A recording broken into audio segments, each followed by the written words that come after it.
मार्शलों की कानूनी स्थिति पर आपत्ति और सवाल उठाते हुए डायरेक्टर होमगार्ड को एक ऑफिस लेटर जारी किया गया।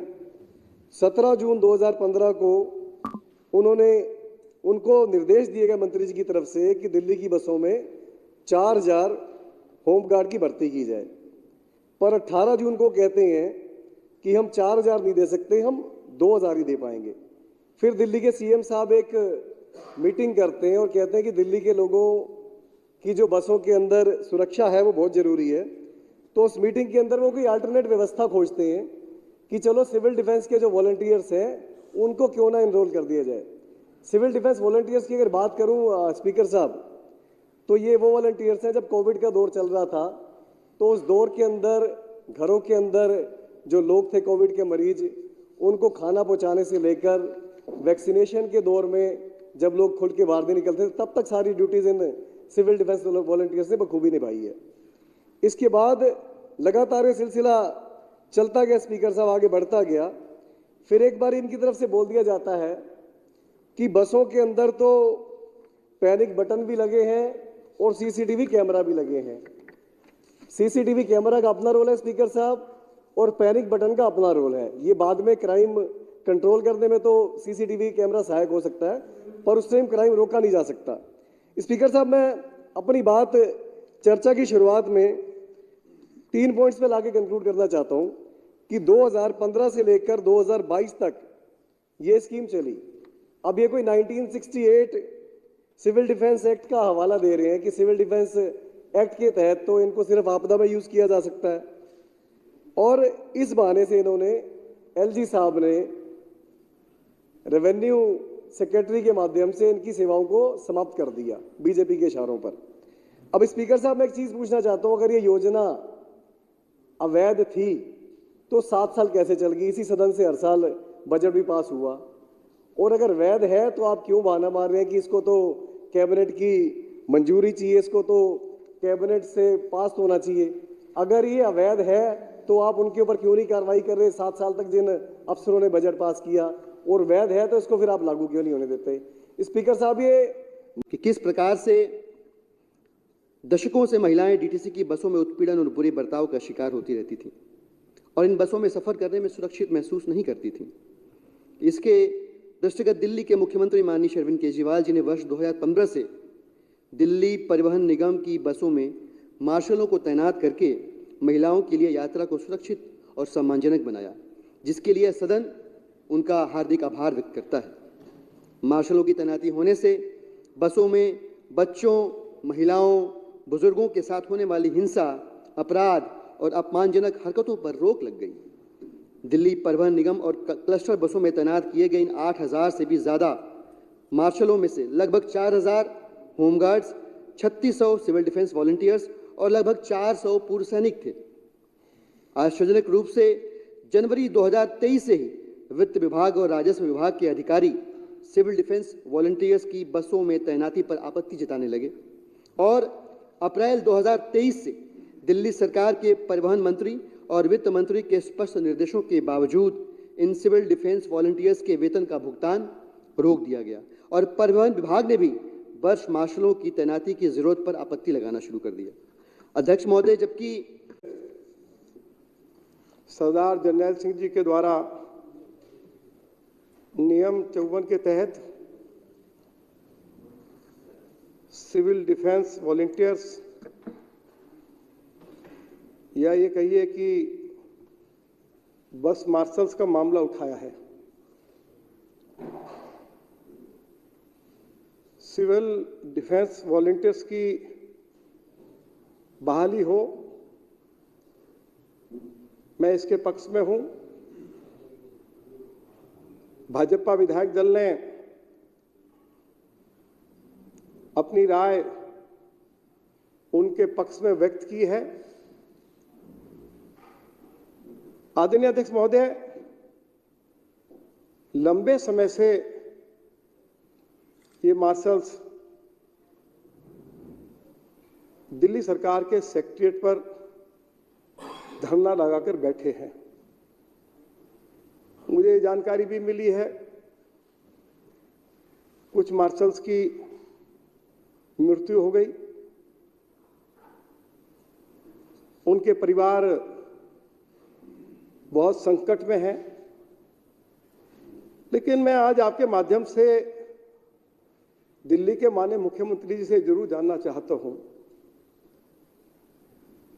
कि सरकार को एक लंबा समय मिला इनको नियमित करने का, और दिल्ली के मुख्यमंत्री जी के मैंने अनेक वीडियो, इनके स्टेटमेंट्स उनके पक्ष में देखे हैं। उनको नियमित करने का वायदा दिल्ली के ऑनरेबल चीफ मिनिस्टर के द्वारा किया गया। आखिर इतना लंबा समय क्यों लगा? उनकी भर्ती के बाद उनको नियमित किया जाना था। आदरणीय अध्यक्ष महोदय, मैं आपके माध्यम से मैं यहां कोई आरोप प्रत्यारोप करने के लिए खड़ा नहीं हुआ हूं। इसका समाधान कैसे निकले, इस पे चर्चा करके कोई रास्ता निकले, मैं उस पक्ष का हूं। अब यह जानकारी भी दी गई है, वह ठीक है या गलत है कि दिल्ली सरकार ने यह स्वीकार कर लिया और फाइल पर नोटिंग है, इनकी जो भर्ती हुई उसमें नियमों का पालन नहीं हुआ। इस पर सरकार का क्या स्टैंड है? दिल्ली सरकार के अनेक विभाग हैं, क्लास 4 की हजारों नौकरियां खाली पड़ी हैं। यह सदन इस बात के लिए प्रस्ताव पास करे कि यदि किन्हीं कारणों से उनकी भर्ती नियमों का उल्लंघन करके, मान लो, मुझे नहीं मालूम कि ऐसा हुआ है, यदि है, अब वो कहीं दूसरी जगह उनको कोई नौकरी मिल नहीं सकती, बहुत उम्र भी हो गई है, तो दिल्ली सरकार के जो अनेक विभाग हैं उसमें हजारों क्लास 4 की नौकरियां खाली पड़ी हैं। इन सभी सिविल डिफेंस वॉलंटियर्स को, मार्शल्स को सरकार उन विभागों में नौकरी दे। यह मैं आपके माध्यम से ऑनरेबल चीफ मिनिस्टर से मांग करना चाहता हूं, और जरूर, क्योंकि ये लोगों में इस बात का प्रचार किया जा रहा है और जो हमारे मार्शल्स हैं उनके द्वारा किया जा रहा है कि यदि सरकार ने ठीक से स्टैंड लिया होता तो उनको नौकरी से नहीं निकाला जाता। क्या कारण रहे हैं कि सरकार को फाइल पर यह नोटिंग देनी पड़ी कि नियमों का उल्लंघन करके इनकी भर्ती हुई है? मैं जरूर आदरणीय मुख्यमंत्री जी से जानना चाहूंगा और उनकी बहाली हो। मैं इसका जोरदार तरीके से समर्थन करता हूं। उसके लिए कहीं तक भी जाना पड़ेगा, हम उसके लिए जाएंगे। उनके साथ न्याय हो। बहुत ही उनकी जो स्थिति है मैं आपको बयान नहीं कर सकता हूं, बहुत दुखद है। चलिए, तो इसका कोई रास्ता मिल बैठकर निकालना चाहिए। क्या रास्ता हो सकता है? मैं उस हक का आदमी हूं। मुझे आपने समय दिया, बहुत बहुत आभारी आपका और आदरणीय मुख्यमंत्री। 2015 से लगातार बस मार्शल्स बसों में तैनात थे और उसके पीछे भी मैं ज़्यादा विस्तार में नहीं बात करूंगा क्योंकि काफ़ी चर्चा हो चुकी है इस इशू पे। लेकिन कहीं ना कहीं मकसद सिर्फ इतना था कि जो यात्री हैं और स्पेशली जो फीमेल पैसेंजर्स हैं और बसों में जो उनको दिक्कतों का सामना करना पड़ता है, सुरक्षा का जो मामला है, और माननीय सीएम अरविंद केजरीवाल जी का जो विजन था कि बसों में जब हमारी महिलाएं सफ़र करें तो उनको ऐसा लगे कि जैसे वो अपने घर में हैं, उनका कोई परिवार का एक सदस्य है, कोई भाई है, कोई बेटा है, कोई बहन है, जो उनकी सुरक्षा के बारे में। और ये चीज़ जब सीएम साहब खुद बसों में महिलाओं के बीच जब गए थे बसों में, तो महिलाओं ने खुद कहा ये चीज़, और मैं साथ में था, कि जी हमें ऐसा लग रहा है कि हमें हमारी सुरक्षा के लिए कोई हमारा अपना है जो कि वर्दी में भी है। ये सोच सिर्फ इतनी थी। और पूरी दुनिया में, मैं रिकॉर्ड पे कह रहा हूं कि पूरी दुनिया में, चाहे वो इस देश की सबसे बड़ी सरकार हो, सबसे बड़ी पार्टी हो और चाहे दुनिया में कोई और जितने डेवलप्ड नेशंस हों, किसी की इतनी हिम्मत नहीं थी कि जो इतने बड़े पैमाने पे, इतने बड़े स्केल पे इस तरह की स्कीम को लॉन्च किया जाए। महिलाओं का सफर जो है वो किस प्रकार से सुरक्षित किया जाए। तो 2015 से फिर महिलाओं का सफर फ्री हुआ। 2019 में तो सीएम साहब का निर्णय था कि भाई सभी बसों में मार्शल्स तैनात किए जाएं। ट्रांसपोर्ट मिनिस्टर भी मैं था, रेवेन्यू मिनिस्टर भी मैं था। ये जो बार बार ये बीजेपी वाले कहते घूम रहे हैं कि ये आम आदमी पार्टी के वॉलंटियर्स हैं, मैं उसको क्लैरिफाई करना चाह रहा हूं। डीजी होमगार्ड्स को बुलाया गया कि भाई आप इतने होमगार्ड्स हमें दे दें, 14,000। बार बार उनसे मीटिंग की गई, बार बार एडवर्टीजमेंट इशू किए गए। डीजी होमगार्ड ने हाथ खड़े कर दिए कि जी हम इतने होमगार्ड नहीं दे सकते। हमने दोबारा पूछा, बोला जी बिल्कुल नहीं दे सकते इतने होमगार्ड, हम 3-4 हजार से ज्यादा होमगार्ड नहीं दे सकते। उसके बाद रेवेन्यू डिपार्टमेंट को, क्योंकि वो डिजास्टर से कम नहीं है ये चीज, अगर किसी शहर में अगर महिलाएं सुरक्षित नहीं है, अगर पैसेंजर सुरक्षित नहीं है, तो डिजास्टर का मतलब ये नहीं कि कहीं आग लग गई, कहीं अर्थक्वेक आ गया, ये भी एक तरह का डिजास्टर है। और जब उस टाइम रेवेन्यू डिपार्टमेंट के सभी अधिकारी थे, उन्होंने फाइल पे इस चीज को माना, तभी हमें सिविल डिफेंस वॉलंटियर्स दिए। उसका बैकग्राउंड ये है। कौन कह रहा है कि बस मार्शल्स की नियुक्ति में इलीगल चीजें हुई हैं? आप बताइए। बिदुड़ जी इतने रिस्पॉन्सिबल, अभी कह रहे थे मैं बड़ा सीनियर हूं, हम कह रहे हैं सीनियर है, हम आपका आदर करते हैं। लीडर ऑफ ऑपोजिशन है वो अलग बात है, आजकल थोड़ा भावुक होके किसी की बड़ाई करने के मामले में कुछ गलत चीजें कह जाते हैं। लेकिन कहां है? अच्छा, ये कह रहे हैं कि जी हमने अपॉइंट कर दिया बस मार्शल। अधिकारियों की नोटिंग है कि जितने भी बस मार्शल्स हैं वो सारे डीएम को, और कोई सेंट्रलाइज तरीके से भी बस मार्शल्स की रिक्रूटमेंट नहीं हुई।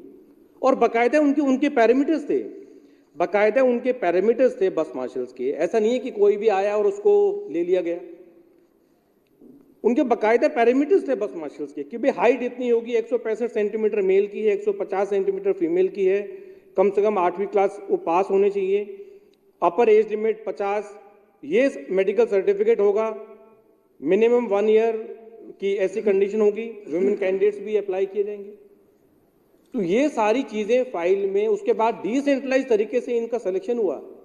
11-12 डीएम जो है उन्होंने बाकायदा उन कमेटी बनी, उसमें उनका सिलेक्शन हुआ। तो कौन कह रहा है कि भाई ये सारे आम आदमी पार्टी के वॉलंटियर्स हैं? ये सिर्फ बहाने हैं।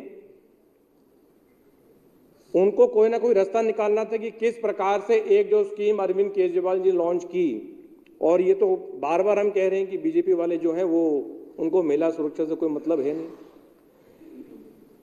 ये बिदुड़ जी कह रहे थे अभी कि जी वहां पर सचिवालय में धरने पे बैठे, तो भाई आप लोगों ने क्या किया? अगर ये कह रहे हैं कि ये उनके साथ हैं, तो इन्होंने क्या किया? बीजेपी का कह रहे हैं कि विधायक दल उनके साथ है। ये अध्यक्ष जी सरासर राजनीति हो रही है, और घटिया राजनीति है। बस मार्शल जो बनना चाहता है वो कोई संपन्न परिवार से नहीं है, ना उसके पास कोई अच्छी नौकरी है, तब जाके वो, अच्छा ये परमानेंट नौकरी भी नहीं है, उनको तो पर दिन का, हर दिन का ऑनरेडी मिलता है। इसके पीछे का मैं थोड़ा सा बैकग्राउंड देना चाहता हूं कि स्कीम 2015, 16, 17, 18, 19, 20, 21, 22 8 साल ये स्कीम चली। इसमें 3 विभाग शामिल हैं। एक ट्रांसपोर्ट डिपार्टमेंट है। ट्रांसपोर्ट डिपार्टमेंट रेवेन्यू डिपार्टमेंट को लिखता है कि भाई हमें इतने बस मार्शल चाहिए।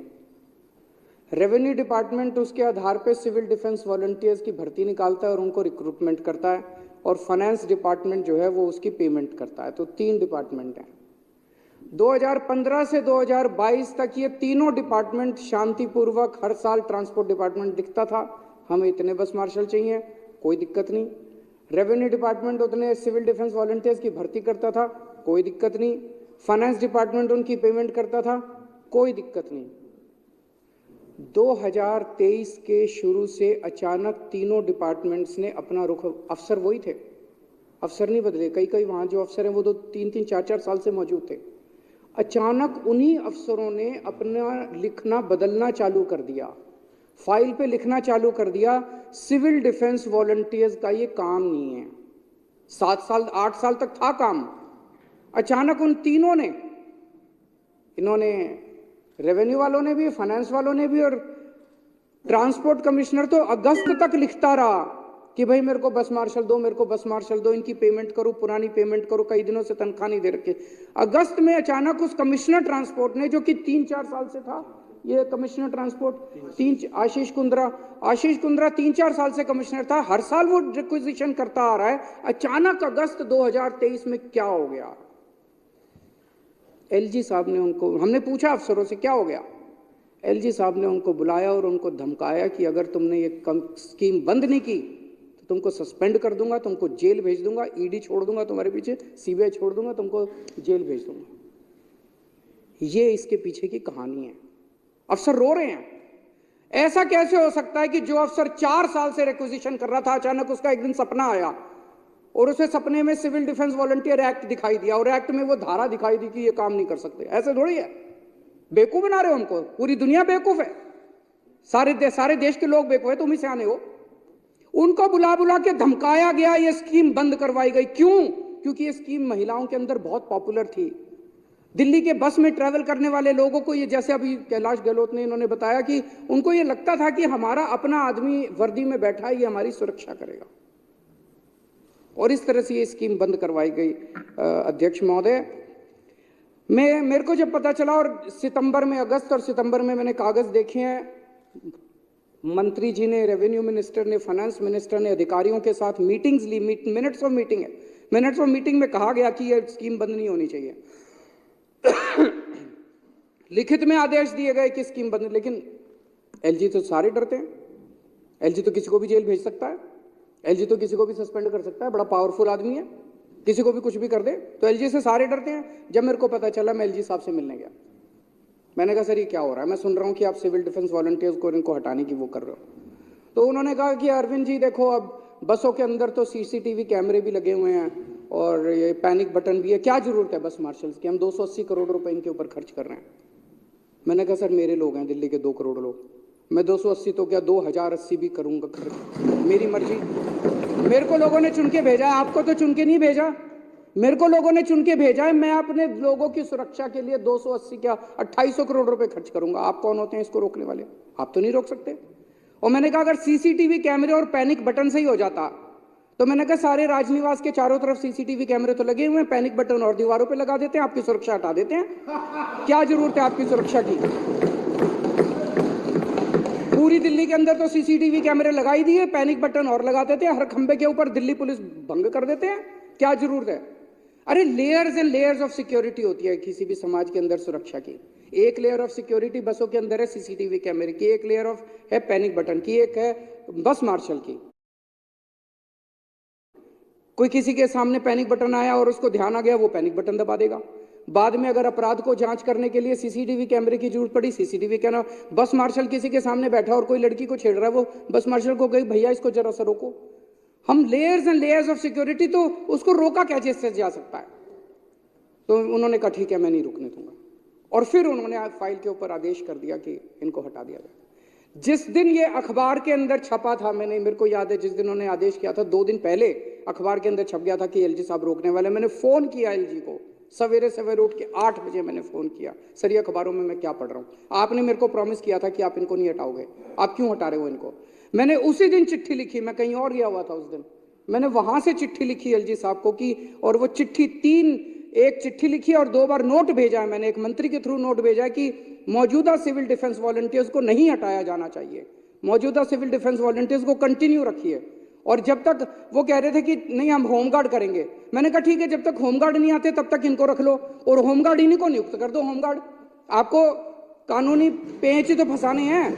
जो आज सिविल डिफेंस वॉलंटियर काम कर रहे हैं, इन्होंने, इनको एक्सपीरियंस है, इनको अनुभव है, कई दिन से काम कर रहे हैं। मैंने कहा इन्हीं को होमगार्ड बना देना। मेरे फाइल के ऊपर नोटिंग है मेरी, आप जो नोटिंग की बात है, जो होमगार्ड भी लगे हैं ना उनको भी मार्च में हटाने को दे दिया होगा, जो अभी लगे हुए हैं होमगार्ड की भी कंडीशन ऐसी मार्च में हटा दिया जाए। जो बचे हुए होमगार्ड और अब खुद हटा के बीजेपी वाले उनके धरने में जाके टेस्ट में अपने मगरमच्छ के आंसू बहा रहे हैं। शर्म आनी चाहिए आप लोग, थोड़ी सी शर्म बची है तुम लोगों के अंदर तो डूब मरो चुल्लू भर पानी के अंदर। तुम लोग इस तरह की गंदी राजनीति करते हो, खुद ही हटवाते हो और खुद ही उनके उसमें धरने में जाके तुम रोना रोते हो। अभी आपने कहा इनको नियमित किया जाना चाहिए, करने को तैयार हूं मैं। चलो मैं और तुम चलते अभी एलजी साहब के पास। अभी आपने कहा चलो मेरे साथ, अगर माइक के लाल हो तो चलो मेरे साथ अभी एलजी साहब के पास चलो, मैं करने को तैयार हूं। मैं जहां साइन करोगे खाली कागज पे दस्तखत करने को तैयार हूं। एलजी से करा के लाओ, तुम्हारा एलजी है। झूठ बोलते हो। जिस फाइल पे दस्तखत करने इनकी बहाली के लिए मैं अभी तैयार हूं, फाइल पे साइन करने के लिए, इनको नियमित करने के लिए मैं अभी तैयार हूं साइन करने के लिए। नौटंकी मत करो, नौटंकी। पांडे जी द्वारा प्रस्तुत संकल्प सदन के सामने जो इसके पक्ष में हाँ कहें, जो इसके विरोध में ना कहें। हाँ पक्ष जीता, हाँ पक्ष जीता। ये संकल्प सर्वसम्मति से पारित हुआ। अब सदन की कार्रवाई शुक्रवार दिनांक 1 मार्च 2024 को पूर्वाह्न 11 बजे तक के लिए स्थगित की जाती है।